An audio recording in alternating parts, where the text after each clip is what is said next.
Okay, we're going to go ahead and get started. So this talk is, as you can see on the screen, this is Arduinos for us dumb software guys. So this is hardware hacking for us dumb software guys. I definitely include myself in this group.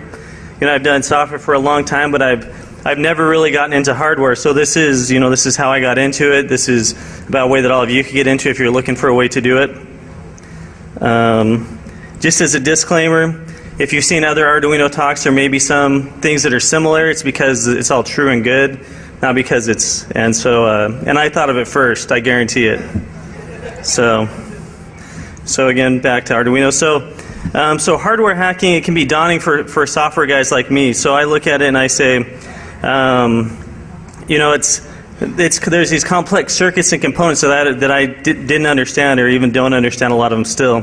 There's the cost involved in getting into hardware hacking. So you have the you have to buy development kits, you have to buy all these tools, soldering irons, test equipment, things like that. So you look at just the enormous cost you have to put down to get involved in this. And then there's also, in many cases, a steep learning curve. So you know, you're trying to learn assembly or something like that, these languages that may be hard to learn. There's also, for a lot of the stuff, there's a lack of good information. So you try to find, you know, good tutorials on things, and sometimes it's hard to find something, you know, that's equivalent to like an example in code where you can take it and you know, modify and use it however you want. But I still want to make cool stuff, and so I started looking around. So one thing that really helped me is last year I picked up the hardware hacking kit that they sold here at Defcon, and I had a parallax board that's a really cool board, by the way. And then the other thing is I started just hearing about these Arduino things, just reading on Hackaday and the Make website and things like that. And so I picked up a couple of Arduinos and just started messing around. And so this is why I like Arduinos and microcontrollers. Is they're a good mix of hardware and software. So you can drop code on them, and they can do the same thing as a really complex circuit, but they're just on this one little chip.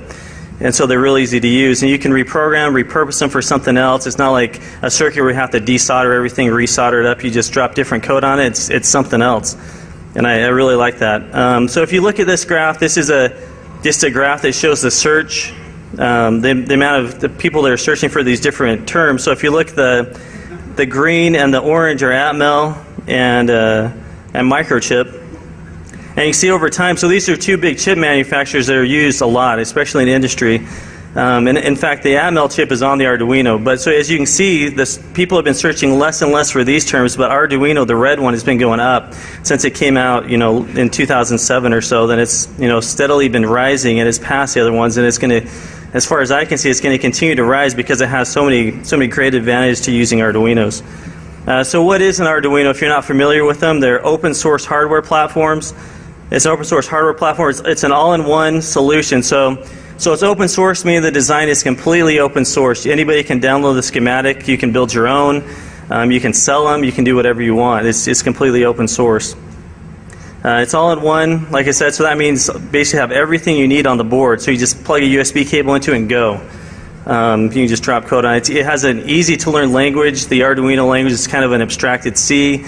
It takes care of a lot of the functions for you, like digital pin writes and things like that. Are really easy to do in the Arduino language. It has a free open source IDE that does syntax highlighting. It uploads the code to the board. It compiles it. Can burn new bootloaders on just blank chips, things like that. So it's really cool. It has a strong community backing. There's a ton of people doing stuff with Arduinos all over the place. And there's great forums, things like that. And also they're about $30, so they're not for the typical one that most people use. So they're a really good deal, and they work really well. So to me, it's kind of like the hardware equivalent of a scripting language. So you know, you use a scripting language to get things done fast, to get things done easily. Scripting languages have disadvantages as well, though, right? You know, they may not be as fast as a compiled language. You're going to have certain trade-offs. You're going to see the same thing with Arduinos, but they're good for a lot of stuff. So this is a picture of an Arduino. This is a De Milanovi, which is 2009 in Italian. This is the latest one that the Arduino guys came out with. It runs on a Mega 328P chip. Has 14 digital input-output pins. 6 of them are pulse width modulation, which means they can be analog out, so they're not all the way on or all the way off. They go on and off so fast that it looks like they're part way on. And then you also have 6 analog input pins where you can read an analog value, 32 kilobytes of flash, and they run at 16 megahertz. And so, but what else is an Arduino? Like I said, these are open source boards, so a lot of other people make them. Some of them are fully compatible, other ones are just IDE compatible, which means you can drop the code on them, but they may not be, they may not be exact same shape, which we'll talk about why that's important in a minute. But so there's like the Arduino Mega, which is just a big Arduino. There's a SparkFun makes some, the Arduino Pro and Mini, and others that they make that they're the same shape. They don't have the FTDI built onto it, so you have to have a separate FTDI cable. Evil Mad Scientists, they make one. FreeDuino, Cduino, or other clones. Then there's some other ones that have extra functionality, like the FIO has some wireless capabilities on it that other ones don't. The Teensy is partially Arduino compatible. There's been other talks about the Teensy during Defcon, and but it does a lot of USB stuff that's really cool. LilyPad is used for embedding in clothing. It's a round Arduino. Arduino and Bare Bones are these really, they're just bare bones Arduino, so there's just not much to them. It doesn't have a lot of the extra components. And then the Maple is really cool. It's an ARM-based Arduino, and so it runs like 10 times faster, but you can drop the same code on them basically. And there's other ones that are also doing ARM-based Arduinos as well. And the Butterfly Uno is actually on a FPGA card, so it emulates the Atmel chip on the FPGA, and you can add input and output pins on the fly. It's pretty cool. So Arduinos, they're general purpose platforms, so you can make whatever you want, literally, with these things. So, so like this thing, I guess when you fart, it changes the channel. So, kind of funny. So I made things like I made a little autonomous robot that avoided walls. That was my first project. Took just like a couple hours. I made my daughter's Halloween costume with a stoplight that changed shapes, things like that. So you can make all sorts of things with these. People are making cool stuff.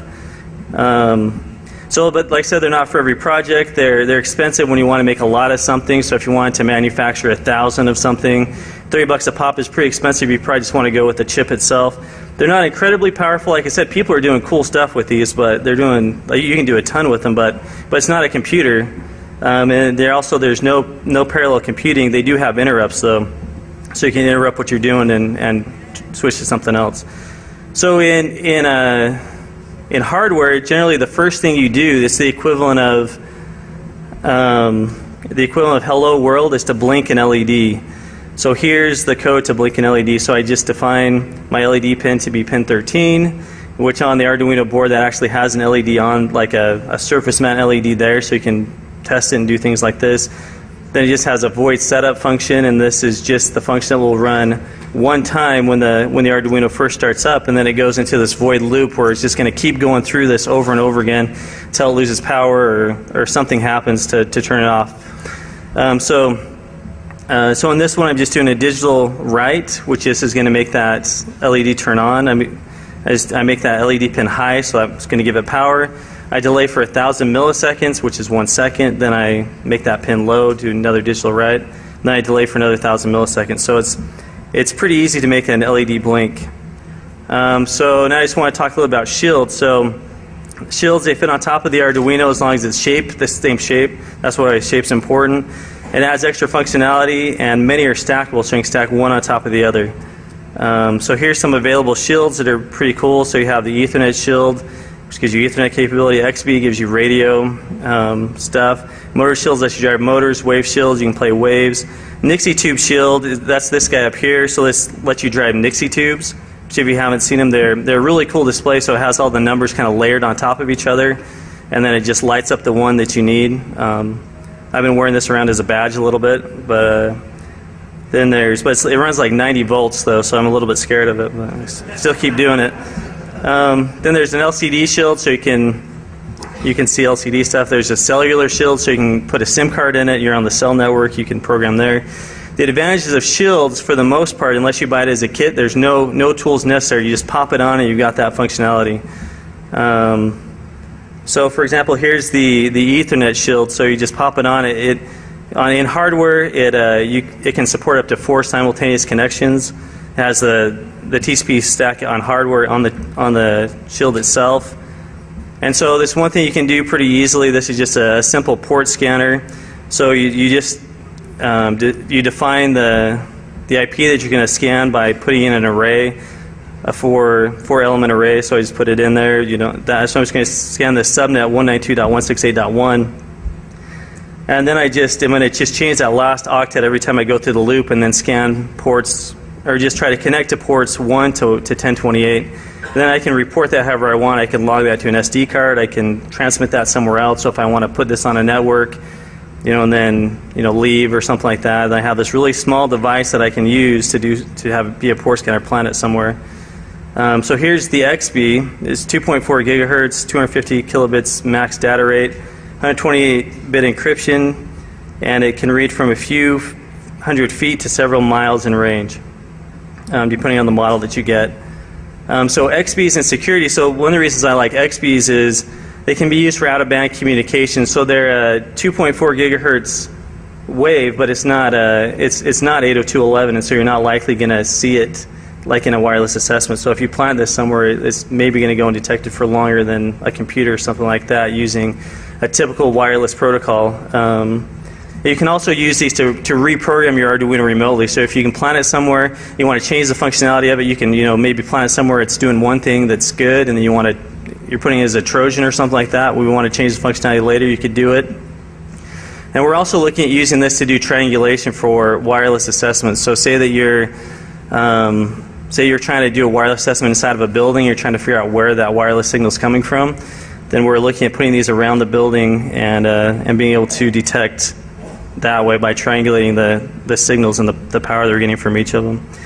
So here's the XB shield and the Ethernet shield together. So like I said, this is a small device. When you put these together, then you can put it inside of a network device. I'll talk about that a little bit later with the Cisco router. And you basically have this remote device you can use. So here's a picture of my Nixie tube shield. Since you guys probably can't see it up here, it's kind of small.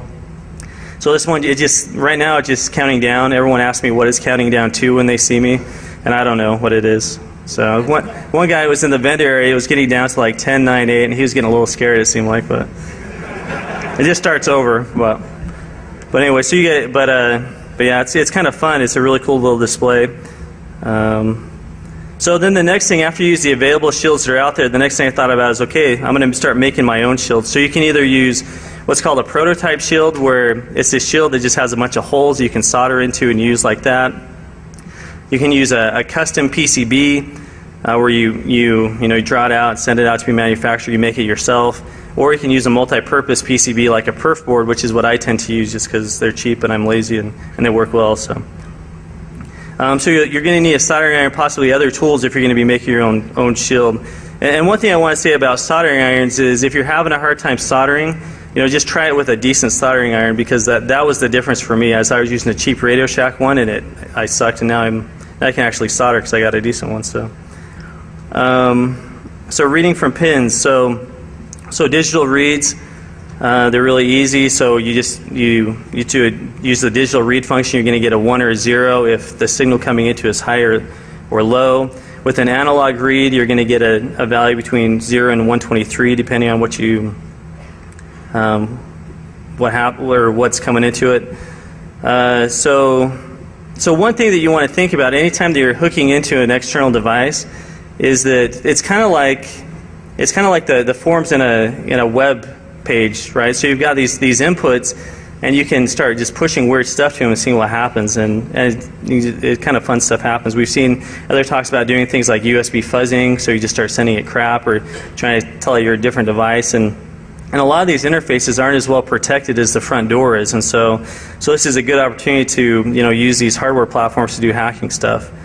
So here's one little project that I made. This is one of the first things that I did. It's a lie detector. So we're going to be running a little bit of voltage through people to do this, so be careful. This is just a little bit, so it shouldn't hurt anybody. But so anyway, so the wire, you basically take you have two wires. So you hook. You take a wire, you put tinfoil on the end of it, you wrap it around your finger, and then I just use tape in this picture. You can use Velcro or something like that as well. You plug one of them into 3.3 volts, and then you take another one to another finger, you plug that into an analog read. Use a 10 kilo ohm resistor as a pull down to help you get a good accurate read. So from the analog read to ground.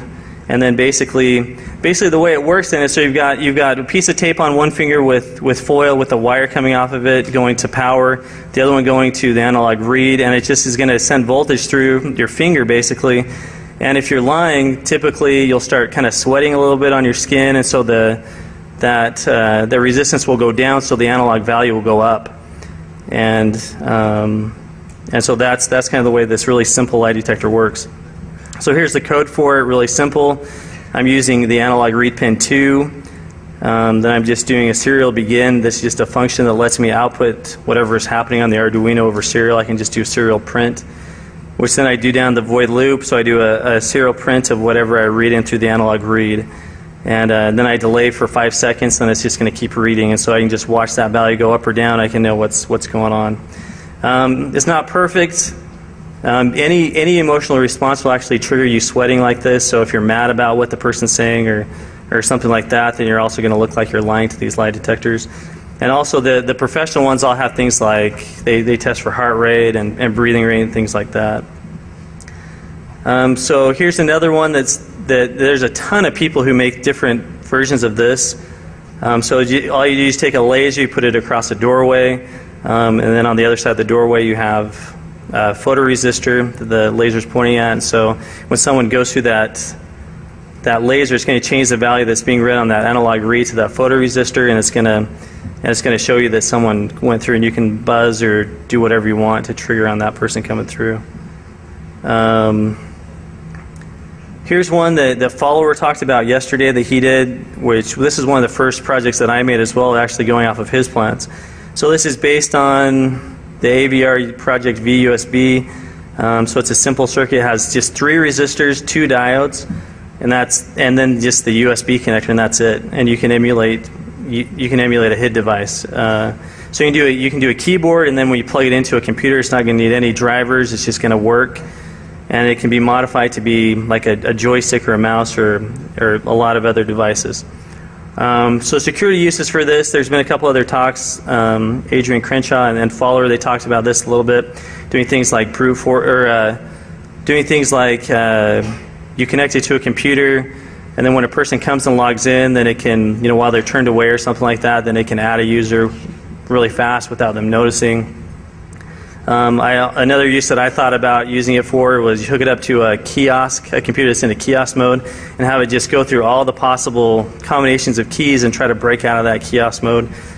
Typically in the past, a lot of kiosk modes have special keys that they forget to exclude from being able to get to things in Windows or something like that. But check out Adrian's or followers talk about this as well. They did some good stuff.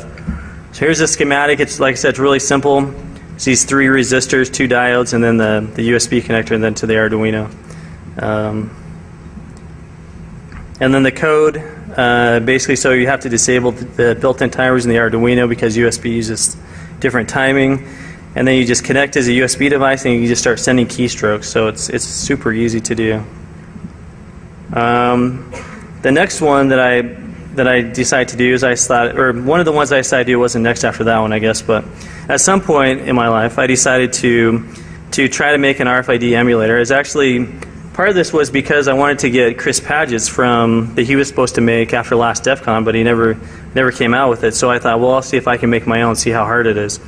So I wanted to emulate 125 kilohertz RFID tag. I didn't have an oscilloscope or any kind of antenna tuning equipment, and I didn't have any plans to do it. So there was no, here's how to make an RFID emulator with an Arduino or anything like that. There's some similar projects that gave me a lot of help, but there was nothing like right there, so I could just take it and use it.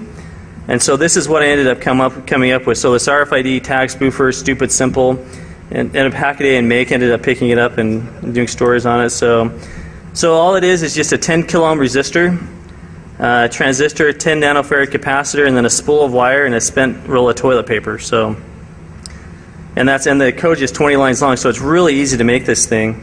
So I'll actually demo it here in just a minute, but here's the schematic. So you have, and it didn't take me very long to figure this out either. I think it was like 6 hours or something like that. So these are actually really easy to make. So it has the resistor going to the Arduino pin, then to the base of the transistor, then Then the emitter and the collector are connected to the coil, and also has that tuning capacitor that goes in between them. And so basically what happens is, I've wrapped this antenna so it's at the right frequency, and so the RFID reader sends out a carrier wave, and my antenna is tuned so that it will respond as basically a high whenever the RFID reader sends out the wave. But then what happens is with this transistor, when I put power to the base, it essentially connects those two ends of the antenna that are connected to the emitter and the collector. And so that detunes that antenna, so it gives it a low signal. So it's really easy to make this thing work. So the code, I'm using pin 9. I just chose a pin. It doesn't matter which one you use. And I said it's going to be an output pin because this is the one I'm going to use to turn on and off the antenna to detune it and tune it. And then I just started out as low. And then, so the way that RFID works, I just got this off of Wikipedia. It uses Manchester encoding. So this just means it has the clock signal, and then it has the data, and they get XOR'd, and that's what you end up sending back. So that way the clock and the data is in one signal back. You don't have to have separate ones when you're sending the data. So here's my main loop of my code. So basically I just define my data that I'm going to be spoofing. So you have to send it a bunch of ones so that it knows that you're a valid RFID tag. You're not something just giving interference or something like that. Then you start sending it the signal, and so in this one I'm just doing all F. So I'm just doing four ones, and then the 0 is parity, and at the very end there's all those zeros, which is the column parity. So it has parity on the rows and the columns. And then I just call this function that I defined called set pin Manchester. And I just give it what the clock is and then what the data is, and then it just does all the XOR stuff, and it then changes the pin. I delay for 256 microseconds, so I'm at 125 kilohertz, and I just keep repeating. So you just set so here's my Manchester code. So as you can see there, I'm just XORing the clock and the signal to get my man encoded int. And then if that's 1, I know that I should set that pin low, because low is going to be high on the antenna because I'm not joining those two ends, detuning the antenna. Or I set it high, and that detunes the antenna, and then I get my, then it's going to give a low signal. So here I'll really quickly show how this thing works. So to demo this, I'm just using the Parallax RFID reader that Joe Grand developed. He just came out with a new one that's a reader-writer, and then here's my spool of toilet paper with wire around it. And the antenna just has to be the right tuning, so it doesn't have to be around a thing of toilet paper. But that just was easy for me to do.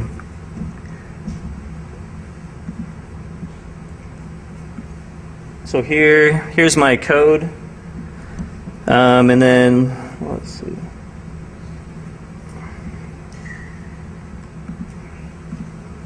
And that's the ID as well. It has a built-in serial monitor, so you can do serial stuff. So as you can see here, hold a tag up to it, it reads it. Hold another tag, it reads it. Then I'm going to hold this thing up, and it's just doing all F's, right? So I can change that code, I can modify it, it can output whatever I want. And so I can emulate any ID with this device.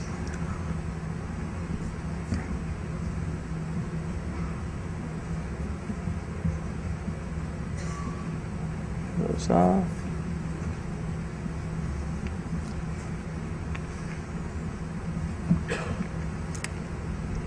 Okay. So now the next thing another thing to look at too is when you're building hardware devices is what other stuff can you interface with. And so serial is a good way to interface with things because it's really easy to do. A lot of stuff supports it.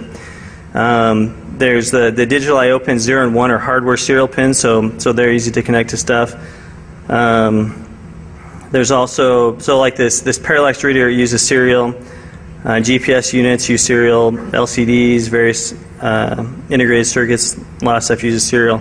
And the second one is I2C, or I2C, which is analog pins 4 and 5 are built-in I2C pins. This is a bus protocol, so you can have up to 128 individual devices on this bus. And each device has its own address, so that way, you can interact with the one you want. So there's like the Centipede shield. This is what it uses, which gives you a ton of I/O. I think it gives you an extra 64 I/O per shield, and you can stack them. Also, the Wii Nunchuck, it uses I2C, and I have an LCD that does either serial or I2C. So you can connect the Arduino to whatever device you want and try to, just send stuff over serial or listen over serial, see what's happening, and figure out how stuff works. I actually used this to fix my neighbor's Seagate hard drive. It looked like it was going dead, and so I Googled and found out it has a serial interface on the back of it, so I was able to connect to it and change and reset the hard drive, and it works perfectly now. So it's kind of interesting that even hard drives have that on them. So like I said, Wii controllers, and there's also an I2C scanner, which will just scan everything on a bus, see what's there. So like I said, there's a Parallax RFID reader. It's a serial device. It runs at 2400 baud. Really easy to use. Here's the code for it. So basically with this one, I wanted to be able to use the hardware serial to report back to the computer, so I ended up using the new soft serial library, which gives me basically bit banging serial, so I can use any of the digital I/O pins to do serial. And so then I set up so this is all the code right here, so it's super easy to do. I include the new soft serial library.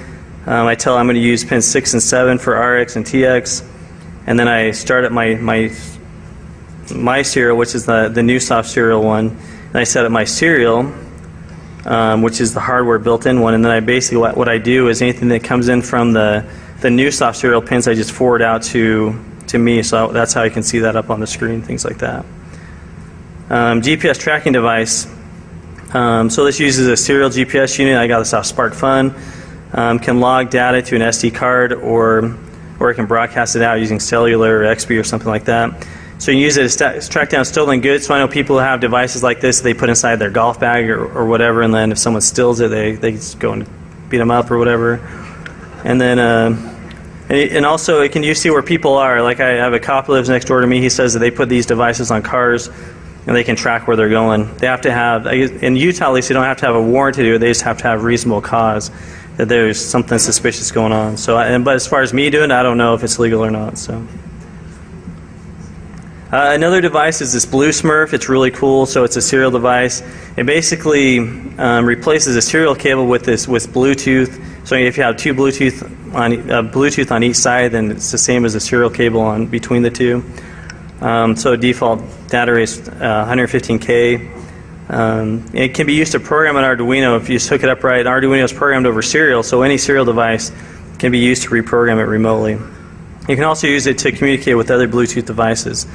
So Fowler talked about this yesterday as well. So this is the Blue Smurf. This is a picture of a cop holding it, where they found it inside of I think a pin pad of a gas station or something like that. Which it seems a little bit silly to use this one because I mean the range is so small. It seems like you'd use an XBee or something like that, but that's what the criminals used.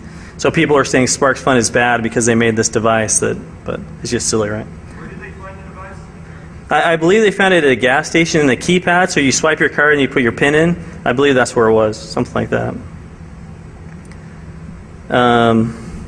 So another thing, so one thing that's kind of fun to do with this Bluetooth is the Arduino and the Android project is called Armarino. So basically what this lets me do is I install this app on my Android phone, then I put the Blue Smurf on, then I can interact with my phone. I can make my phone interact with my Arduino remotely or wirelessly, and vice versa. So events on my phone can trigger stuff on my Arduino, and stuff on my Arduino can trigger events on my phone. So it's a pretty cool little project. It's really easy to use as well with this Blue Smurf. Another thing you can do is you wire up to an iPod or an iPhone, and then you can do serial commands too. So you can do things like dump out playlists. You can do all the remote things. The other thing that's fun to do is just try to send it just crazy crap and see what happens. See how it likes that. So another thing that I did is I used the XBee Shield, and I thought it'd be kind of cool. So I thought about two different things with a Cisco device. So I thought, well, you could either put an Arduino with an Ethernet shield inside of it, maybe use relays so that when you don't want to attack something, then it's working correctly, and then when you want to do something with it, you switch that port over so it's going to your Arduino, and you can mess with stuff. Another thing that I did with this one is I actually inside of this Cisco router, I've actually opened it up and I've soldered to the bottom of the console pins, and then I hooked up a level shifter so I can use those because they're going to run at a different voltage than the Arduino stuff is. So then I can actually interact with a console port over XB with my Arduino. So if I could get this into some company or something like that, then basically I have remote access to their console, or I could use it. I guess I could use it legitimately as well if I want to put a router somewhere I didn't want to go touch it actually, then I could do that. But so here's the top of it. Here's a picture of the top of it. So basically the wires come up and then I just put my Arduino and stuff on top. So another thing you can do is you integrate it with a cell phone. So like I said, you can buy a cell phone shield, but that didn't seem as much fun as trying to do something with a cell phone itself. So what I ended up doing is I pulled off the keypad of this cheap prepaid cell phone that I had. Yeah, the keypad stopped working anyway from the top, and so I just ripped the keypad off, the rubber stuff, and then I just connected transistors to each of the button things on the cell phone. So basically I had a big ring on the outside and then a little circle in the middle, so I just put a transistor between the two. When I put power to the base of that transistor, it essentially makes that connection, and so it pushes the buttons. And I could connect these all directly to my Arduino, but then that would use up all my pins. I couldn't do anything else with it. So here's what's called a shift register, which lets you shift out what you want it to do. So you can do the high and low signals using these shift registers. It only uses like 4 or 5 pins. But I ended up using the centipede shield, which, like I said, that's I2C. So I just used 2 pins, which, like I said, it's a bus protocol, so I can use a lot of different I2C devices. So essentially it doesn't use any pins to be able to do that. So I communicate to remote devices, interact with touchtone systems. Anything that I want to use a cell phone for, I basically can hit any key and do whatever I want. So here's the schematic. Like I said, it's just this transistor, the resistor to the base, and then going to some Arduino pin, and then the two pieces of the cell phone button. So I have a video of this. Did you get that through an airport? I did not try. I don't think I don't know what they'd say.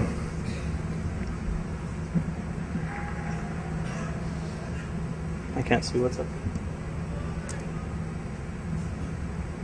Okay.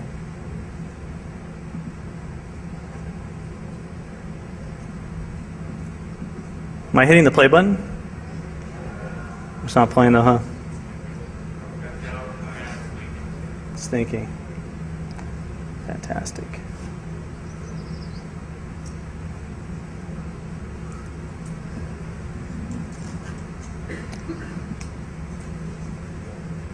I wonder if it wants me to.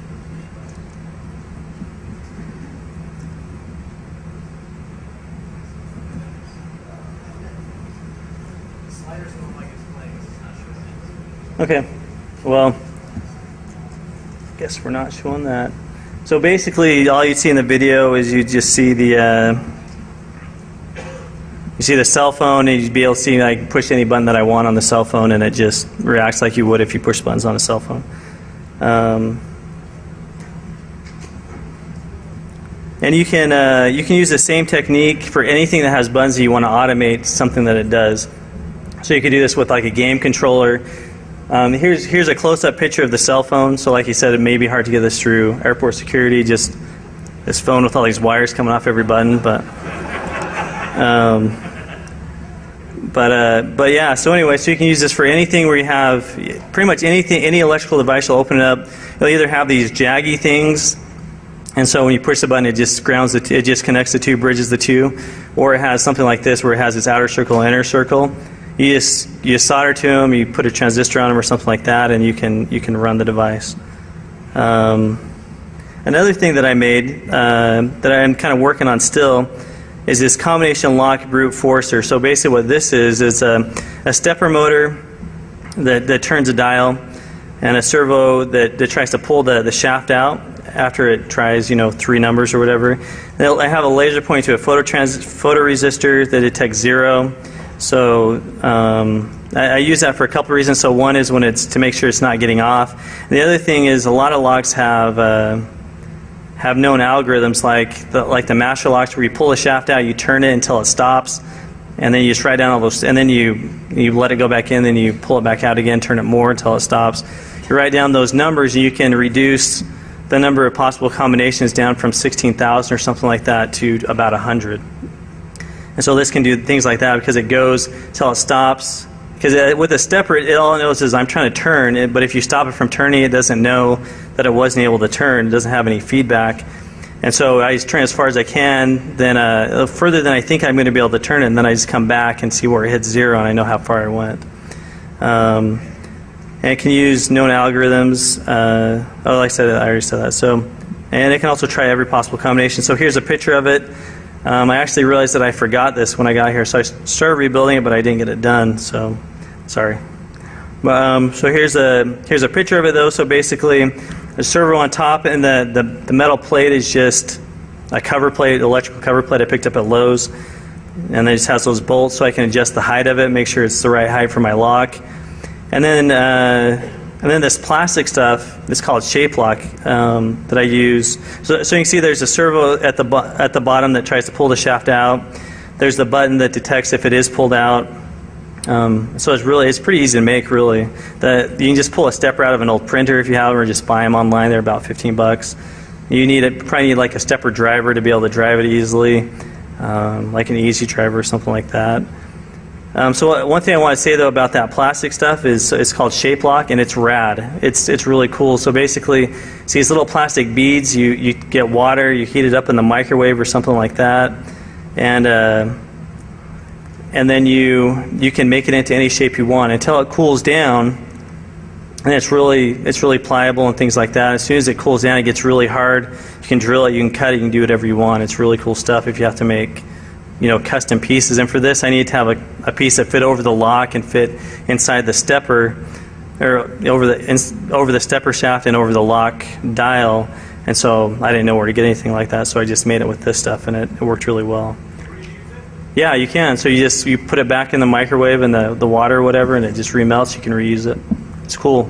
And so that's one thing though as well. So you don't want to use it for something where it's going to get hot. So like anything outside here in Vegas, you probably wouldn't want to use it. But so I think it melts at 150 degrees Fahrenheit, and then yeah. So as long as you keep it below that for whatever you're doing, they should be good. So another thing that I made using the shape lock stuff was a key impressioner. So basically, this works only on wafer locks. This won't work on a pin tumbler lock. Just wafer tumbler. So basically, what it is this piece of. This is actually shape lock as well, so I took this piece of shape lock, flattened it way out, made it about the same shape as the key, and then I have, so there's several exposed wires at the very end of it, the very tip of it, and then there's wires connected to the body. There's a wire connected to the body of the lock, so I'll kind of show how this works a little bit. So here's a pin tumbler lock that you guys are probably familiar with. So it has all these pins, they're cut at different lengths. But when there's no key in it, they're all the way down because you have those springs on top. You put a key in, if the key is the right shape, then it's going to raise them all up at the right level. The cuts in the pins are going to be at the right place, and you're going to be able to turn it. A wafer lock works a little bit differently. So a wafer lock has all these wafers, and they're if you look at the one on the left, then they're all without the key in it. Then they're all different levels, right? So this is actually the level that you need to be able to open it with a key, because you want them to basically all go straight up at the same level they are, so then it's not locking it. And so then that's what the key does. And so what that means is if I can get a device in there and I figure out what level they're at when they're down, then I know what the key looks like. And so basically that's the way this key impressioner works. So like I said, I stick this piece of plastic in. At the red is the wires. At the very end, towards the tip, that angle tip, they're all exposed. And so then the blue things are the tumblers, if you can tell. So what I do is I put the key impressioner in. As you pull it out at the right places, you have to figure out where the right places are for that right lock. Then it will just hit that one wire, that one exposed wire, and so you'll know, okay, this one goes down 3/4 of the way or something like that. So then you know what that key looks like as you pull it out. And they're coming out with some like professional versions of this I think this year you're going to see some coming out. So, but it's kind of an interesting little project that I've just been messing around with just the last week or two. And so, like I said, then all you do is you connect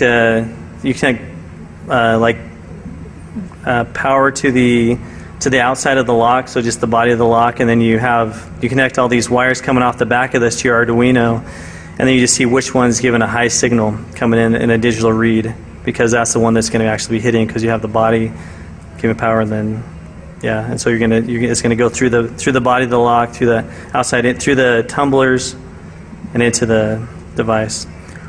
So another really cool thing that you can do is you can combine devices. So you like it. We've talked a little about this before. So you take an XB and you take an Ethernet, and you put those together. You can take an RFID reader and you broadcast using cell phone or using XB or whatever you want. So you can have this remote RFID reader that's reading stuff. You can use Bluetooth for motor control. Using your Arduino or something like that, so you have some robot, you can control it using Bluetooth. So it's just really cool the things you can make when you start combining things. So some other interesting Arduino libraries that other people have come up with, there's actually a cryptography library, so you can do cryptography here. It's really slow. There's another project where people are unlocking doors by knocking a certain signal on the door, then the door unlocks. There's a university that's doing a project where you come up to somebody, you do a special handshake, and you're wearing a special glove, connect it to an Arduino, and it will make sure you do the right handshake to make sure that you're who you say you are. You can also make an Arduino-based oscilloscope. It's kind of like a poor man's oscilloscope using the analog read pins. It's not super fast or the best thing ever, but it works, and it gets you buying a lot of projects. So like I said, Arduinos are really cool, and I love Arduinos, but there's also some other alternatives that, depending on what project you're doing, you may want to look at. The Parallax Propeller, they're selling the kits here in the Hardware Hacking Village. It has 8 cogs, so it can do 8 things at the same time, which is pretty cool. It can do video and audio and things like that, so you can output to a TV. AVR, just basically this is the chip that's on the Arduino. You just take the bare chip and use it. And like these are probably between $2 and $4 a piece, and so they're a lot cheaper than using an Arduino. You can also use a PIC, so they're pretty cheap to buy. The thing with PICs are a lot of times you're going to have to buy like a proprietary development environment or something like that, so you can code in C. The assembly ones are free, and you can also do some like limited size of C for free with a lot of them as well, with a lot of the IDEs so. There's also the Freescale one that we have on our badges. I really like this one as well. They're really cool. Using Processing Expert, you can do a lot of cool stuff with them. So here's some resources that you might want to check out if you're looking for some additional stuff. So the official Arduino website is arduino.cc. It has really good forums. Instructables.com has a lot of cool Arduino projects. I have a couple up there.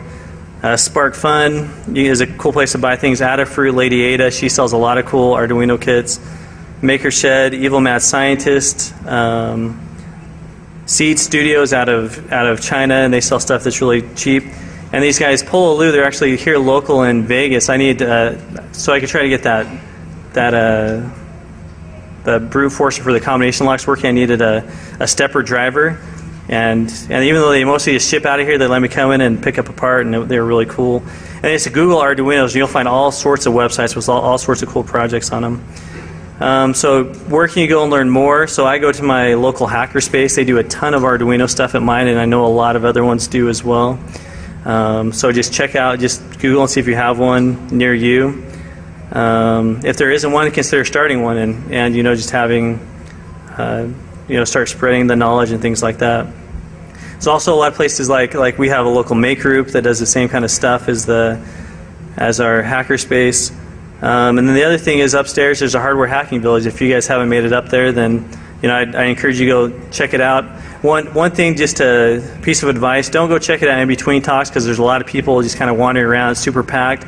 Go check it out during a talk. That if there's an hour you don't want to see a talk, then just go and check it out. And there's a lot of people doing cool stuff. People are really happy to help you out and let you borrow tools and just talk to you about stuff. I was talking to a guy yesterday or a couple days ago about stuff he was doing with Arduinos, and he was he's been making things for like radio stations and on all sorts of really cool stuff. So then this is, I'm going to put all my code and slides and things like that up on this GitHub site. So github.com sketch, where the E is a 3, and then you can follow me at Dave W. King on Twitter if you are into that. So I think that's all I have. So does anybody have any questions, or no? I'll let you guys go. Yeah, go ahead, Ben. Oh, that's a good question. So basically, I was going to cover that. I forgot. So I just found so I knew that it had to be 160 microhenries, and so basically what I did then is I found a calculator online where you just put in, okay, how big is your wrap thing, and so I measured the toilet paper tube, and it was 2-something inches. Then I just said, how big is your wire? So I just looked at the gauge of the wire. This wire I just picked up from Radio Shack. Comes in like a thing of 3 different color wires. Use the green, I don't know. And then so I just used that calculator, put it in, it told me how many wraps I needed to do, so I wrapped that many. I tried it out, and it wasn't quite working, so I wrapped a couple more, tried it out, it wasn't working. It took me about half an hour, I think, of just messing with a couple more wraps, trying it out, and then it just worked. So there's an instructable on this project, and on that instructable I tell you how many wraps I did. I can't remember off the top of my head how many it was, but my wife's laughing at that project apparently, but no. She watched the whole thing. Any other questions? Okay, let you guys out a little bit early. If anybody wants to come and see any of the stuff or ask any other questions after this, you're welcome to come to room 106 and come see it up close. And so I'll be in there. Thanks. You use a scripting language to get things done fast, to get things done easily. Scripting languages have disadvantages as well, though, right? They may not be as fast as a compiled language. You're going to have certain trade-offs. You're going to see the same thing with Arduinos, but they're good for a lot of stuff. So this is a picture of an Arduino. This is a De Milanovi, which is 2009 in Italian. This is the latest one that the Arduino guys came out with. It runs on a Mega 328P chip. Has 14 digital input-output pins. 6 of them are pulse width modulation, which means they can be analog out, so they're not all the way on or all the way off. They go on and off so fast that it looks like they're part way on. And then you also have 6 analog input pins where you can read an analog value. 32 kilobytes of flash, and they run at 16 megahertz. And so, but what else is an Arduino? Like I said, these are open source boards, so a lot of other people make them. Some of them are fully compatible. Other ones are just IDE compatible, which means you can drop the code on them, but they may not be, they may not be exact same shape, which we'll talk about why that's important in a minute. But so there's like the Arduino Mega, which is just a big Arduino. There's SparkFun makes some, the Arduino Pro and Mini, and others that they make that they're the same shape. They don't have the FTDI built onto it, so you have to have a separate FTDI. Tutorials on things, and sometimes it's hard to find something. It's equivalent to like an example in code where you can take it and modify and use it however you want. But I still want to make cool stuff, and so I started looking around. So one thing that really helped me is last year I picked up the hardware hacking kit that they sold here at Defcon, and it had a parallax board that's a really cool board, by the way. And then the other thing is I started just hearing about these Arduino things, just reading on Hackaday and the Make website and things like that. And so I picked up a couple of Arduinos and just started messing around. And so this is why I like Arduinos and microcontrollers. Is they're a good mix of hardware and software. So you can drop code on them, and they can do the same thing as a really complex circuit, but they're just on this one little chip. And so they're really easy to use, and you can repurpose them for something else. It's not like a circuit where you have to desolder everything, resolder it up. You just drop different code on it. It's something else, and I really like that. So if you look at this graph, this is just a graph that shows the search, the amount of the people that are searching for these different terms. So if you look, the green and the orange are Atmel and Microchip. And you can see over time, so these are 2 big chip manufacturers that are used a lot, especially in industry. And in fact, the Atmel chip is on the Arduino. But so as you can see, people have been searching less. Okay, we're going to go ahead and get started. So this talk is, as you can see on the screen, this is Arduinos for us dumb software guys. So this is hardware hacking for us dumb software guys. I definitely include myself in this group. I've done software for a long time, but I've I've never really gotten into hardware, so this is how I got into it. This is about a way that all of you could get into if you're looking for a way to do it. Just as a disclaimer, if you've seen other Arduino talks, there may be some things that are similar. It's because it's all true and good, not because it's, and I thought of it first, I guarantee it. So again, back to Arduino. So hardware hacking, it can be daunting for software guys like me. So I look at it and I say, there's these complex circuits and components that I didn't understand, or even don't understand a lot of them still. There's the cost involved in getting into hardware hacking. So you have the you have to buy development kits, you have to buy all these tools, soldering irons, test equipment, things like that. So you look at just the enormous costs you have to put down to get involved in this. And then there's also, in many cases, a steep learning curve. So you're trying to learn assembly or something like that, these languages that may be hard to learn. There's also, for a lot of this stuff, there's a lack of good information. So you try to find, good Evil Mad Scientists, they make one, Freeduino, Cduino, or other clones. Then there's some other ones that have extra functionality, like the FIO has some wireless capabilities on it that other ones don't. The Teensy is partially Arduino compatible. There's been other talks about the Teensy during Defcon, and but it does a lot of USB stuff. It's really cool. LilyPad is used for embedding in clothing. It's a round Arduino. Arduino bare bones are they're just bare bones Arduino, so there's just not much to them. It doesn't have a lot of the extra components. And then the Maple is really cool. It's an ARM-based Arduino, and so it runs like 10 times faster, but you can drop the same code on them basically. And there's other ones that are also doing ARM-based Arduinos as well. And the Butterfly Uno is actually on a FPGA card, so it emulates the Atmel chip on the FPGA, and you can add input and output pins on the fly. It's pretty cool. So Arduinos, they're general purpose platforms, so you can make whatever you want, literally, with these things. So like this thing, I guess when you fart, it changes the channel. So kind of funny. So I made things like I made a little autonomous robot that avoided walls. That was my first project. Took just like a couple hours. I made my daughter's Halloween costume with a stoplight that changed shapes, things like that. So you can make less for these terms, but Arduino, the red one, has been going up since it came out, in 2007 or so. Then it's steadily been rising, and it's passed the other ones, and it's going to, as far as I can see, it's going to continue to rise because it has so many great advantages to using Arduinos. So what is an Arduino? If you're not familiar with them, they're open source hardware platforms.